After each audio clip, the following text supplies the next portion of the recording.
Boa tarde, bem-vindos a mais um Saco de Gatos, nosso programa semanal em que a gente conversa com os autores sobre os livros, sobre as coisas que estão acontecendo no país, sobre nossas ideias e posicionamentos políticos, e é um momento muito interessante da editora, que eu adoro estar aqui falando com os autores. Hoje é dia da gente falar com a Júlia Almeida Vasconcelos da Silva, que escreveu um livro muito legal, que está indo super bem na editora, que é a militarização da política no Brasil contemporâneo. Este aqui, estou até com ele aqui. Muito bom esse livro. E acho que traz a gente tem muitas questões para falar essa semana que são interessantes para a história do país. Então, bem-vinda, Júlia, e bem-vindos ao novo Saco de Gatos. A gente volta depois da vinheta.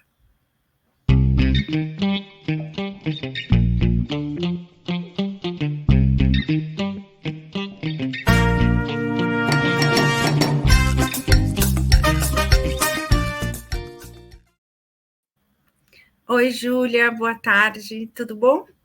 Tudo bem, é um prazer estar aqui com vocês. Boa tarde a todo mundo que está nos assistindo. Boa tarde, Joana.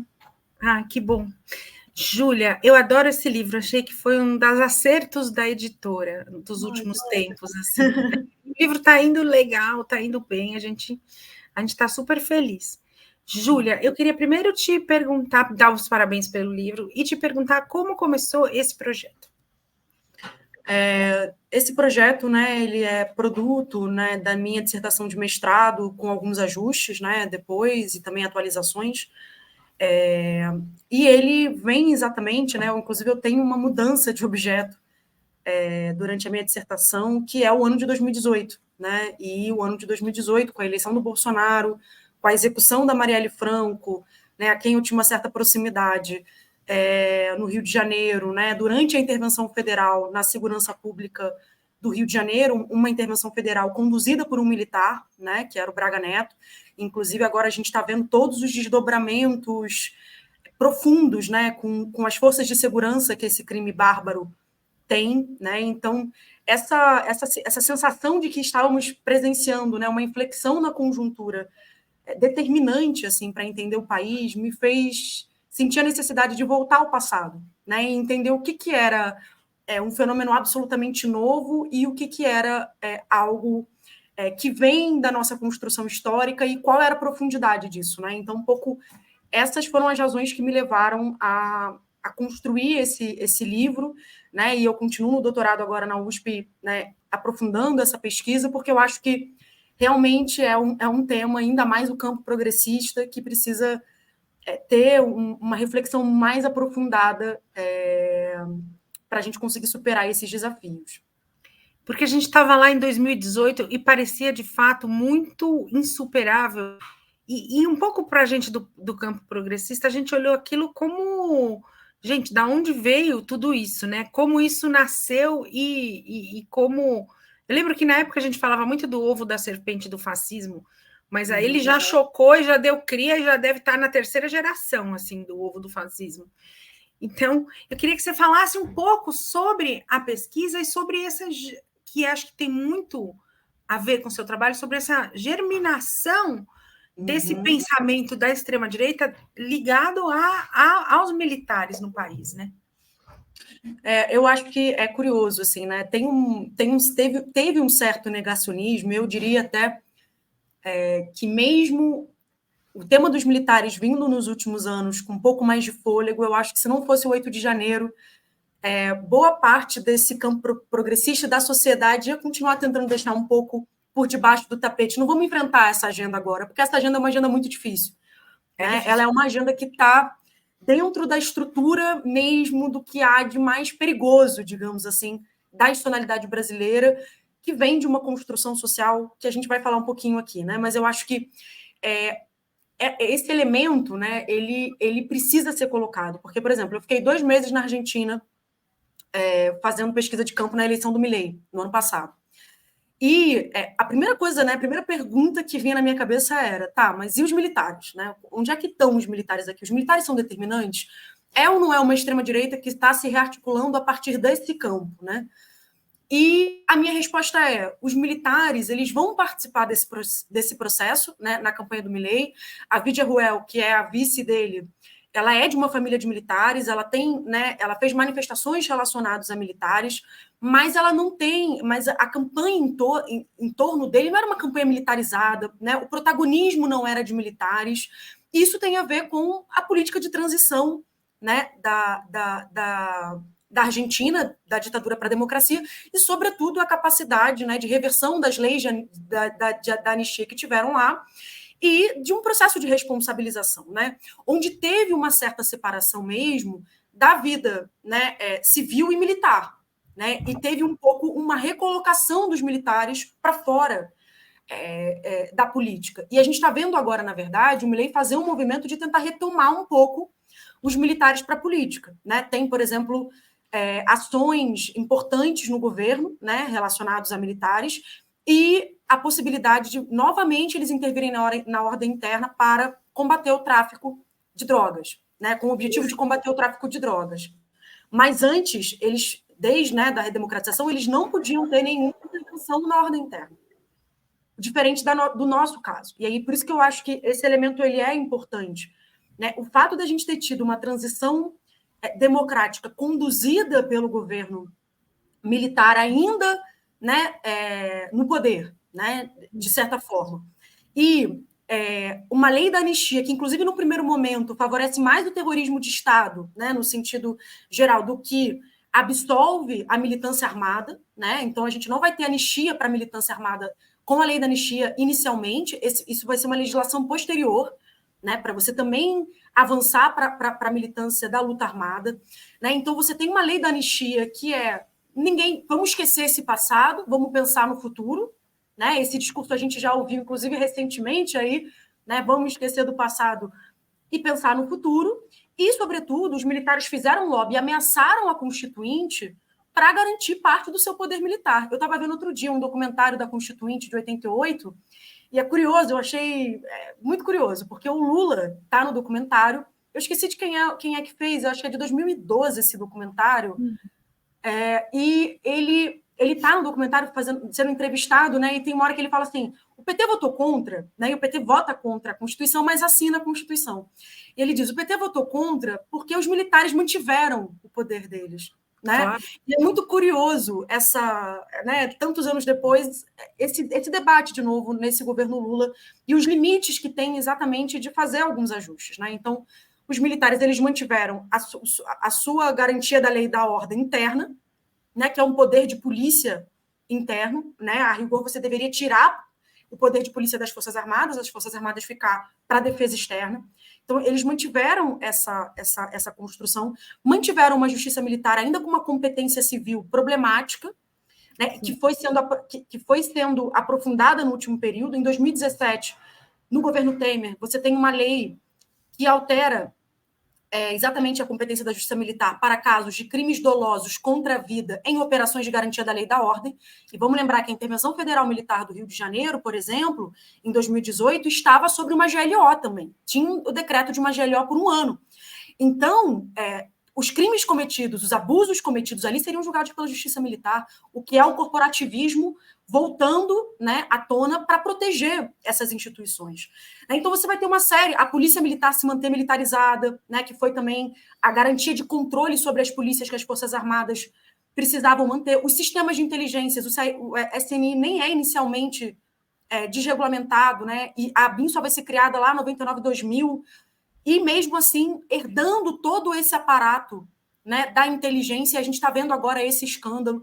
Então, você tem uma construção, e fora isso, né, a falta de controle sobre as escolas militares, sobre a prestação de contas de militares, a inteligência acabou ficando sempre com os militares através do GSI, do Gabinete de Segurança Institucional, que é a rigor, né, onde fica subordinada a ABIN. Então, assim, a gente teve possibilidades, digamos assim, de permanências nessa Constituição que deixaram os militares sempre com o pé na política. E a verdade é que, durante muitos anos, eles foram construindo esse projeto, né, através de candidaturas eleitorais. O próprio Bolsonaro é um exemplo disso. Né? Uma candidatura que tem esse cunho militar e que foi tendo cada vez mais, tanto de polícias, né, quanto de militares na reserva se candidatando. E esse projeto foi se radicalizando em alguma medida. E acho que a milícia, né, que é um projeto que tem um pé nas Forças Armadas, né, lato sensu, na polícia em especial, e um pé na clandestinidade, né, é um exemplo também de como a politização das forças ela vai construindo e gerando projetos de poder. E aí eu acho que tem uma conjuntura, né, para falar desse germe e tentar concluir, para não me alongar mais, né, mas para esse germe, uma conjuntura mundial de uma crise importante econômica desde 2008, né, essa crise ela vai abrir no mundo inteiro uma disputa de para onde esse mundo vai, né? Eu acho que essa é a questão. E a tendência geral é o quê? É precarização do trabalho, aumento da desigualdade social no mundo. Né? E as pessoas foram brigar por melhores condições de vida. A gente viu aqui em 2013 mobilizações que eram para melhoria da qualidade de vida inicialmente. E piorou, né? Oi? E piorou, as condições de trabalho pioraram, as condições de vida das pessoas pioraram. A crise pegou elas de um jeito sem nenhuma seguridade, nada. Exatamente. As aposentadorias pioraram, não, nada melhorou. Ainda que 2013, teoricamente, tenha sido para melhorar as coisas no país, não melhorou em nada. Inclusive porque depois disso, né, o movimento que mais conseguiu crescer depois de 2013, né, e aí não é questão de 2013, porque 2013 era uma pauta progressista, né, que vai ser disputada pela extrema-direita depois. Mas, inclusive, se você pega, né, quem mapeia as manifestações fora Dilma e tal, é outro público. Mas é um público que vai se beneficiar também da politização que a sociedade vai construindo, né? Só que a extrema-direita, eu acho que esse é um elemento, ela vem sendo, não só no Brasil. A diferença é que no Brasil a gente tem esse componente militar que tem a ver com essa herança, com essa tradição. Mas no mundo inteiro, a extrema-direita tem buscado apresentar, através de uma ideia de antipolítica, né, também, ou seja, o problema é esse sistema político, esse status quo e etc., né, esses privilegiados. Na Argentina, isso era falado de uma forma casta, né, ou seja, a casta dos políticos que tomam e usurpam o poder, e buscando uma saída, e eu acho que esse é o elemento mais duro da gente perceber, que de alguma forma todo esse problema, né, que a gente tem vivido aí com o avanço da desigualdade, né, que tem a ver com o neoliberalismo e que é uma saída mais neoliberal, de alguma forma. Né? A solução é uma solução mais de maior radicalização da ideia da meritocracia, do empreendedorismo, né, enfim, da retirada de direitos, do Estado mínimo. Né?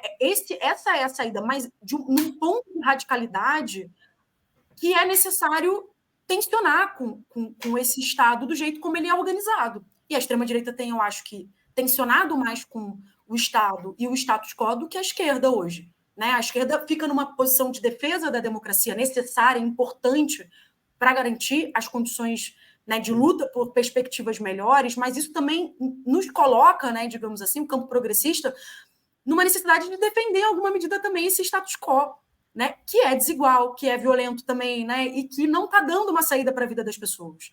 Né? Então, eu acho que tem elementos objetivos, né, materiais dessa vida, e tem uma disputa cultural, ideológica muito forte de por onde vai. Né? E é um pouco um contramovimento a vários movimentos de liberdade também que a gente viu no último período, de mulheres, raciais. Né? Também são setores que perderam privilégios, né, também estão se organizando dentro de um conservadorismo maior. Então, eu acredito que esse germe ele tem muito a ver com essa crise geral, com essas influências mundiais também que vão fortalecendo esse projeto político, né, da extrema-direita e com uma incapacidade, eu acho, de outros setores de apresentarem uma saída que pareça realmente que vai mudar a vida das pessoas. E eu acho que a extrema-direita ela tem sido bastante contundente nessa ideia de ruptura, em alguma medida. Né? Que não é anticapitalista, porque, ao contrário, é mais capitalismo, mas é de ruptura. E eu acho que isso, de alguma forma, seduz também nesse momento de crise, né? Enfim. E também a volta a valores que as pessoas já conhecem é uma questão muito sedutora também, eu acho, para as pessoas. A ruptura desse novo mundo que está nascendo e a volta a um passado em que as mulheres ficavam no seu lugar, os negros ficavam no seu lugar, enfim, tinha essa ideia bastante conservadora. Acho que isso seduz as pessoas e que a igreja tinha um papel preponderante, ou as igrejas, a religião, etc. Uma estabilidade, né? é uma fantasia de uma estabilidade, né? Porque nunca foi, na verdade, estável. É a fantasia ou a ideia de uma suposta estabilidade, que nunca foi desse jeito, né? Na verdade, sempre foi sociedades com sofrimentos também muito grandes, mulheres sofrendo, negros sofrendo, pessoas LGBT sofrendo, todo mundo sofrendo para manter um ar ali que. Mas isso também desestabiliza, né? Romper com essas coisas desestabiliza a sociedade e parece que no passado era algo melhor. E, Júlia, eu ia te perguntar, como você percebeu o 8 de janeiro? E, na verdade, as manifestações porque o 8 de janeiro ele vem de antes de 8 de janeiro, ele foi um golpe dado assim, como no Brasil é sempre um negócio vagaroso, né? Devagar, e a gente vai vendo a coisa crescer, mas desde outubro você tem várias tentativas de golpe seguidas, que continuam depois do 8 de janeiro, como percebemos agora, né? Exato. Eu acho que e aí essa é a especificidade, né? Eu acho que quando você tem essa tamanha inserção orgânica nas Forças Armadas, né? O governo Bolsonaro, a gente poderia considerar um governo militar, não um governo, Sim. Não um Estado policial, não um Estado, não uma ditadura, mas um governo militar, né? A maioria das pessoas que estava no governo vinham das forças militares. Quem estava tocando o governo eram os militares, no final, de uma incompetência extrema. Exatamente, eram militares, né? O presidente da República era militar, o vice-presidente era militar, e o seu grupo principal de ministros eram militares, né? E os que não eram mais alegorias importantes de alianças que ele foi fazendo, né? Inclusive com uma base do fundamentalismo religioso aí evangélico, né? Mas você tem aí, enfim, um governo militar, né? Ou seja, então eu acho que esse nível de inserção, e o Bolsonaro ele foi tentando ao longo do seu mandato aprofundar de alguma maneira essa construção, né? Então e essa falta de fronteira das Forças Armadas com o governo, ou seja, é um governo militar que quer também ter esse controle completo das forças. Eu acho que essa foi uma dinâmica que o governo tentou fazer. Se a gente lembrar, por exemplo, da saída dos 3 comandantes das Forças Armadas depois da saída do Fernando de Azevedo do Ministério da Defesa, né? Salvo engano, ainda em 2021, né? Essa saída do Fernando e dos demais setores. Né? Se a gente lembrar aquela garantia lá, aquele dia da votação do voto impresso no Congresso Nacional, que eles mudaram, né, um ato que já era previsto, mas eles botaram para Brasília, né, um tipo de operação militar que já tinha previsão de vários anos, mas que eles mudaram o local para fazer um determinado tipo de intimidação. A participação cada vez maior no chamado das polícias e dos militares nas manifestações do 7 de setembro do Bolsonaro. O Pazuello, né? O Pazuello ir no ato e depois todo o controle sobre o processo do Pazuello. Então, eu acho que o Bolsonaro, ele precisava, esse governo, né, e esse setor militar, ele precisava tentar romper essa fronteira, né, com as Forças Armadas cada vez mais e ter essa certeza da condução. Eu acho que essa foi uma disputa muito grande. Quando eu digo uma disputa, não é porque eu acho que existia um setor comprometido nas Forças Armadas com a democracia, né, e com outra lógica. Não tem esse setor hoje mais, né, nas Forças Armadas. Estou dizendo que todo mundo é golpista, mas estou dizendo que não tem de forma organizada, articulada, um outro grupo político nas Forças Armadas hoje. E isso é produto da vitória de controle interno que a ditadura militar fez, que foi, inclusive, uma das razões necessárias para o endurecimento da ditadura, também é o seu controle interno. E ali se matou, se expurgou o suficiente e se transformou as instituições, o que faltava de se transformar, para que nunca mais tivesse disputa, porque até então você tem vários setores, né, que disputavam as Forças Armadas no Brasil. E a ditadura ela acaba um pouco com essa possibilidade, né? Então você não tem hoje uma outra força política organizada nas Forças Armadas. Mas isso não é igual a todas as condições que são necessárias para dar um golpe, né? Eu acho que esse é um elemento, né, importante e até onde se corre o risco, né? Inclusive porque o projeto das Forças Armadas, né, é um projeto que passa pelo Bolsonaro, inclusive como essa liderança popular, né, capacidade de mobilização e massificação desse projeto, mas que também é uma corporação que precisa se manter, né, e que teve, né, os seus problemas com o processo de revisão aí da ditadura. Né? Então, eu acho que essa foi uma tensão do governo, e eu acho que eles estavam num processo de teste. Talvez, inclusive, se a conjuntura internacional fosse outra naquele momento, né, a gente poderia ter tido uma articulação muito mais viável para a elaboração desse golpe. Né? A gente está falando aí da eleição do Trump esse ano como um provável vencedor do pleito, inclusive. Né? A gente tem a Argentina agora com o Milei. Né? Então, assim, e mais do que isso, eu acho que no mundo inteiro, assim, de alguma forma, tanto talvez até os desdobramentos das guerras, né, e a disputa no marco que ela está, a tensão tem aumentado. Né? Então, eu acho que o 8 de janeiro ele acabou, e essas tentativas anteriores, né, elas não se concretizaram, porque eu acho que faltava outros elementos de aliança interna e externa. Com a própria política interna brasileira, que não se... Ao contrário de 64, em que se costura um golpe com os principais governadores civis dos estados, São Paulo, Rio, Minas e alguns estados chaves do Nordeste, do Sul, estavam junto no golpe, e cúpulas empresariais também e tal. Agora parecia que eles estavam por eles mesmos, assim, não tem uma construção política do golpe, sem ter... Sim, perfeito. Eu acho que isso, inclusive, mas é mais radical.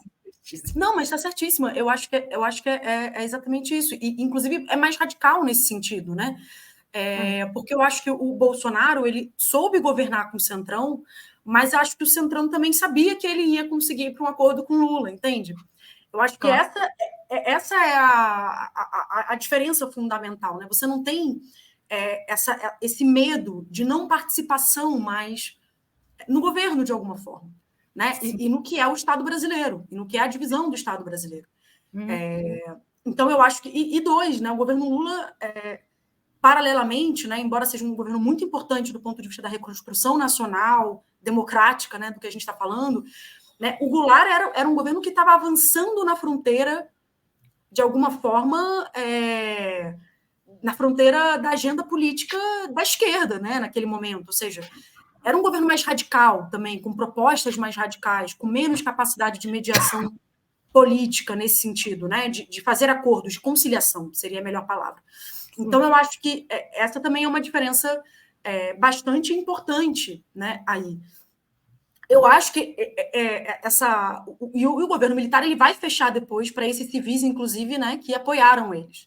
Né? Você vai ter aí, depois de 68, um fechamento, né, muito significativo que vai atingir, inclusive, parte, né, dessa elite política que apoiou, né, o golpe. Então, eu acho que o 8 de janeiro é isso, ele não tinha condições internas e externas para se concretizar, mas dentro da narrativa bolsonarista, inclusive da necessidade de se manter até o final, apostando na mobilização e na radicalização da sua própria base, e também na possibilidade da adesão ao golpe, porque eu acho também que tem um elemento aí que você não tem condição de prever completamente todos os passos desse tipo de golpe. Né? Claro. Eu acho que você não tem condição de falar assim, vai dar certo com certeza. Né? Todo golpe envolve um certo risco. Claro. Então, eu acho que eles se prepararam, né? Imagino tendo em vista que o Lula já tinha tomado posse, sabendo que era uma maior fragilidade, porque é isso que você falou, né? Desde as eleições, desde o segundo turno, você tem uma tentativa, já com as manifestações na frente dos quartéis, né? Os bloqueios que tiveram antes... E os 3 comandantes defendendo... A bomba no aeroporto, lembra? A bomba no aeroporto, enfim, na ocasião, inclusive, né, da diplomação do Lula, você vai ter, enfim, uma série de desarticulações de tentativas efetivas de golpe. E, até o momento, as Forças Armadas dando apoio. Vamos lembrar a carta dos 3 comandantes em dezembro, defendendo que não tinha que tirar dos quartéis, né, os manifestantes que estavam pedindo intervenção militar. Então, a gente tem um processo muito de tentativa, né? E de ir tentando fazer esse teste para ver no que vai dar também. né? E não é à toa que o Bolsonaro sai do país, né? Para não correr o risco de outros aliados dele, né? Como foi o caso do Anderson Torres, né? E eu esqueci agora o nome do governador do Distrito Federal, que sofreram, né, um pouco imediatamente esse impacto e essa responsabilização, mas tinha essa aposta, né? E o 8 de janeiro, eu acho que ele não teria como ser mais simbólico, né, de como não tem como você avançar num governo militar, dar esse nível de protagonismo para as Forças Armadas, inflar sua base social com propaganda protofascista durante 4 anos, né, e achar que o jogo democrático estava acontecendo do mesmo jeito. E eu acho que teve um negacionismo também de, tipo assim, tá tudo normal, aqui, ó, vamos mudar de governo e é isso aí. Não é. Mudou a forma de fazer política no Brasil. Né? E é isso. E não tem como esses setores participarem com características fascistas e um governo extremamente militarizado, e militares, de novo, definindo o futuro e podendo, inclusive, serem questionados sem que isso tenha maiores implicações. Né? Então, eu acho que o 8 ele tinha que acontecer no sentido da narrativa que estava sendo construída ao longo desses 4 anos de governo Bolsonaro. Eu acho que seria muito estranho se nada parecido tivesse acontecido. Estranho. Se eles não tivessem avançado em relação ao que foi as tentativas anteriores, né, desde a eleição e consolidação da eleição do Lula, e foi fracassado, eu acho que isso, pelas dificuldades internas e pelas tensões internas também de dar esse movimento. Né? Me parece também que não tinha um convencimento geral de avançar esse sinal. Né? Tinha muito medo de fazer esse avanço com a fragilidade que esses setores estavam nesse sentido da falta, acho que aí, de apoio. E agora você acha que eles perderam um pouco do medo, ou com esse apoio do Elon Musk, ou eles, na verdade, é uma reação à responsabilidade, à chamada de responsabilidade que está sendo conduzida pelo judiciário brasileiro deles, assim? Eu acho que é uma reação, mas uma reação de força. Né? Eu acho que essa é uma questão que a gente tem que pensar sobre a extrema-direita. Né? A extrema-direita ela tem tido uma política cada vez mais ofensiva. Né? É isso, o Bolsonaro está para ser preso, eles fazem aquele ato na Avenida Paulista, muito significativo. Né? Um dos maiores atos que eles conseguiram mobilizar nos últimos tempos. Tudo bem, concentrado, etc. Mas gastaram dinheiro que tinham e que não tinham também. Dinheiro que tinham e que não tinham para fazer, né, essa manifestação.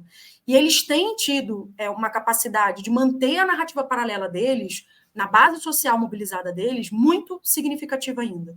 Né? Então, eles vêm mantendo um movimento de massas com características fascistas. Né? E eu acho que esse é uma questão muito importante. Eu acho que a segunda questão muito importante existe cada vez mais uma articulação internacional da extrema-direita. Eu lembro que quando eu comecei a pesquisar esse tema, todo mundo, mas será que o que está acontecendo nos Estados Unidos, né, dentro dos setores importantes que debatem o tema? Na Argentina, Milei é muito diferente. Sei lá onde, na Itália, a Meloni. Enfim, todo mundo achava que era muito específico, que a gente não conseguia definir muito quais eram as características, né, essenciais desse movimento de extrema-direita. Só no Brasil é tão militarizado assim, só ali.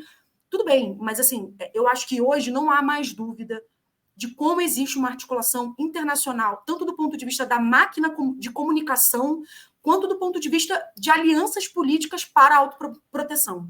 Né? É impressionante assim, o que está acontecendo com a extrema-direita internacionalmente, assim, o nível de articulação política que eles estão tendo. Então, eu acho que essa é uma articulação internacional da extrema-direita que serve também aos interesses do Elon Musk no Brasil, né? E nas disputas importantes que ele tem aqui, né? Ou seja, desde minérios, né, até a questão da Amazônia aí com os satélites de baixo alcance, né? Ele é o principal provedor de internet na Amazônia, né? Ele tem aqueles satélites de baixo alcance que, pelas características da região, é a região aí que mais precisa desse tipo de internet, porque as outras não chegam muito bem. Enfim, então, assim, tem os interesses também do Elon Musk, mas isso coloca em xeque a democracia no Brasil aos olhos do mundo, ou pelo menos fortalece a capacidade desse setor da extrema-direita de fazer essa disputa de narrativa, que o que está acontecendo com o Bolsonaro é uma perseguição, que o que está acontecendo após o 8 de janeiro é uma perseguição de um Estado antidemocrático que ganhou as eleições e não quer lidar com uma oposição do antigo governo, e que é, na verdade, prender, né, esses setores de forma abusiva, né, e não que tentou-se um golpe de Estado e eles estão sofrendo a consequência desse golpe de Estado. Então, eu acho que existe uma ofensiva da extrema-direita que é uma ofensiva aí internacional, mas de autoproteção, né? E de tentativa de dar uma resposta exatamente também a esses processos, né? E a essa construção. E é muito curioso que é nesse momento que o Eduardo Bolsonaro vai gravar um vídeo defendendo que em nome da Constituição, que eles não podem agir conforme a esquerda age, violando a Constituição e a democracia, e que o brasão tem que ser solto. É complexo. E, Júlia, eu queria te perguntar sobre o seu doutorado e os seus novos projetos de agora. Então, né, eu estou fazendo doutorado também no Direito, na USP, aqui em São Paulo, e um pouco a minha tentativa é expandir, né, esse objeto mais para a extrema-direita no geral, né, e não só o Brasil, né, compreendendo também esse elemento da militarização, porque eu acho que é algo que me ajuda muito, né, no conjunto da pesquisa, mas tentando compreender um pouco mais as características gerais da extrema-direita e como tem se movimentado de forma unificada, né? Por enquanto, né, eu estou tentando estudar alguns países, né, o Brasil, a Argentina, em especial, fazendo uma comparação com o Trump, porque é muito difícil fazer o debate da extrema-direita sem ter também a referência dos Estados Unidos, mas é mais um foco na América Latina, com o Trump como uma referência também para compreender esse movimento de extrema-direita, né? Então, seria um pouco esse desenvolvimento aí da pesquisa. Estamos aqui, hein? Não esqueça de nós. Quando terminar, a gente está sempre... com certeza. Júlia, nosso tempo acabou. Eu queria agradecer muito a sua participação e essa conversa muito interessante que a gente teve sobre os militares na política no Brasil. Conversa que é, assim, fundamental e decisiva para os nossos próximos passos enquanto país, assim, né? Então, muito obrigada por falar comigo hoje de tarde e, bom, espero te ver em breve. Eu que agradeço todo o apoio do Alameda também com o livro, com a divulgação, com os eventos. Tem sido aí uma oportunidade muito enriquecedora, né? A gente vai crescendo muito nesse processo de pesquisa também com essas trocas. Eu que agradeço aí a troca e o diálogo hoje. A gente faz um livro e é uma garrafinha jogada no mar, né? E assim que é legal e importante, porque, enfim, peguei muita gente. É muito legal. Parabéns, viu? Obrigada. Um beijo. Um beijo. Tchau, tchau, gente. Foi um prazer aí.